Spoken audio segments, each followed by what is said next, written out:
Assalamualaikum warahmatullahi wabarakatuh. Jumpa lagi pada pagi hari ini. Kita bersyukur kepada Allah Subhanahu wa Ta'ala yang telah memberikan kesehatan kepada kita semuanya. Salawat dan salam semoga Allah tetap limpahkan kepada junjungan kita Nabi besar Muhammad sallallahu alaihi wasallam.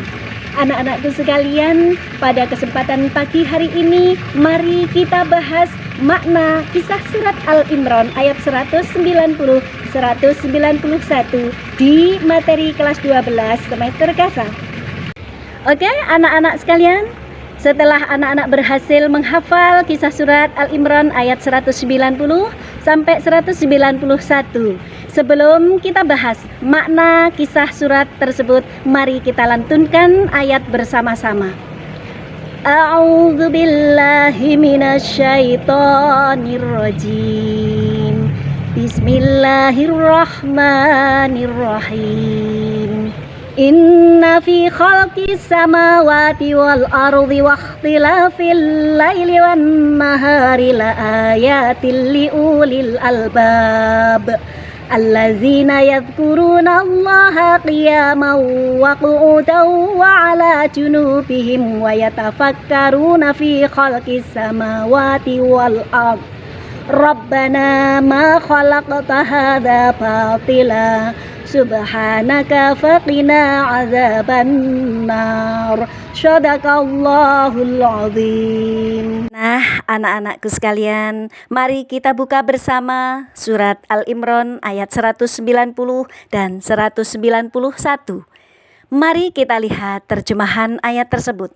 Inna fi khalqis samawati wal ard, sesungguhnya dalam penciptaan langit dan bumi, wa ikhtilafil laili wan nahar, dan silih bergantinya malam dan siang, la ayatil liulil albab, terdapat tanda-tanda bagi orang-orang yang berakal. Allazina yadhkuruna Allaha, yaitu orang-orang yang mengingat Allah, qiyamau, sambil berdiri, wa qu'udan, atau duduk, wa 'ala junubihim, atau dalam keadaan berbaring, wa yatafakkaruna fi khalqis samawati wal ard, dan mereka memikirkan tentang penciptaan langit dan bumi. Rabbana ma khalaqta hadza batilan, seraya mereka berkata, ya Tuhan kami, tiadalah Engkau menciptakan ini dengan sia-sia.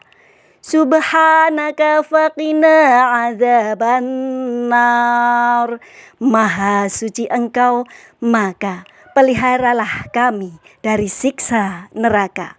Anak-anak sekalian, dari terjemahan tersebut maka bisa kita pahami makna dari surat Al-Imran ayat 190 dan 191. Kita lihat dari Tafsir Kementerian Agama. Dua ayat ini menjelaskan tentang tanda-tanda kebesaran Allah Subhanahu wa Ta'ala.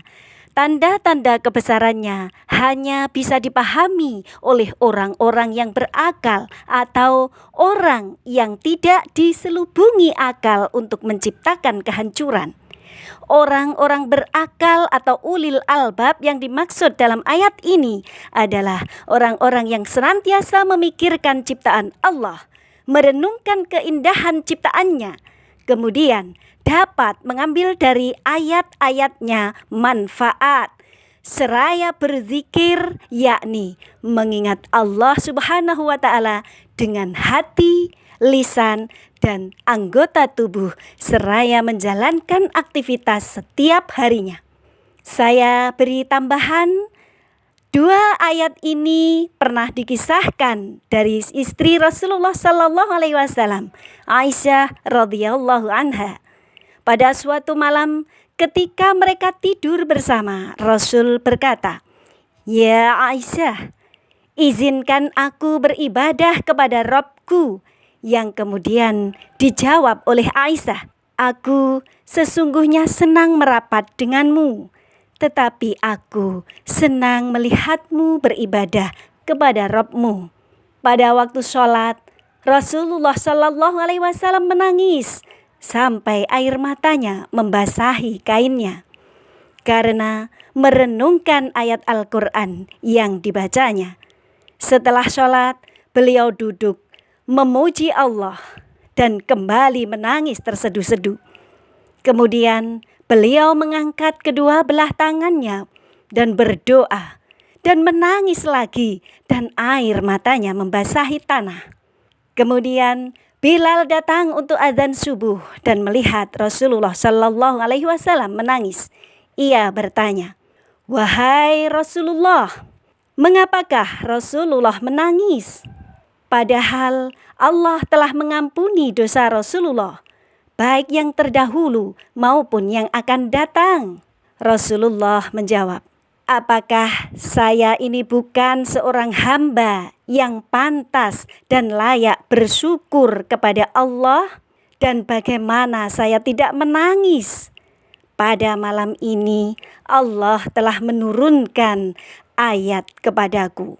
Selanjutnya beliau berkata, "Alangkah rugi dan celakanya orang-orang yang membaca ini dan tidak memikirkan serta merenungkan kandungan artinya." Demikian manfaat, kehebatan surat Al-Imran ayat 190 dan 191. Kita garis bawahi anak-anakku bahwa yang dimaksud dalam ayat tersebut, ulil albab itu memiliki dua ciri, yakni berpikir dan berzikir. Dua hal ini banyak sekali sudah dilakukan oleh para filosof. Demikian, mudah-mudahan makna dari surat Al-Imran ayat 190 dan 191 bisa dipahami dengan baik dan kita bisa menjadi orang-orang yang beruntung. Nah, demikian tadi anak-anak pembahasan kita mengenai makna kisah surat Al-Imran ayat 190 sampai 191. Jumpa lagi di materi berikutnya, materi yang lain. Dan tetap sehat selalu.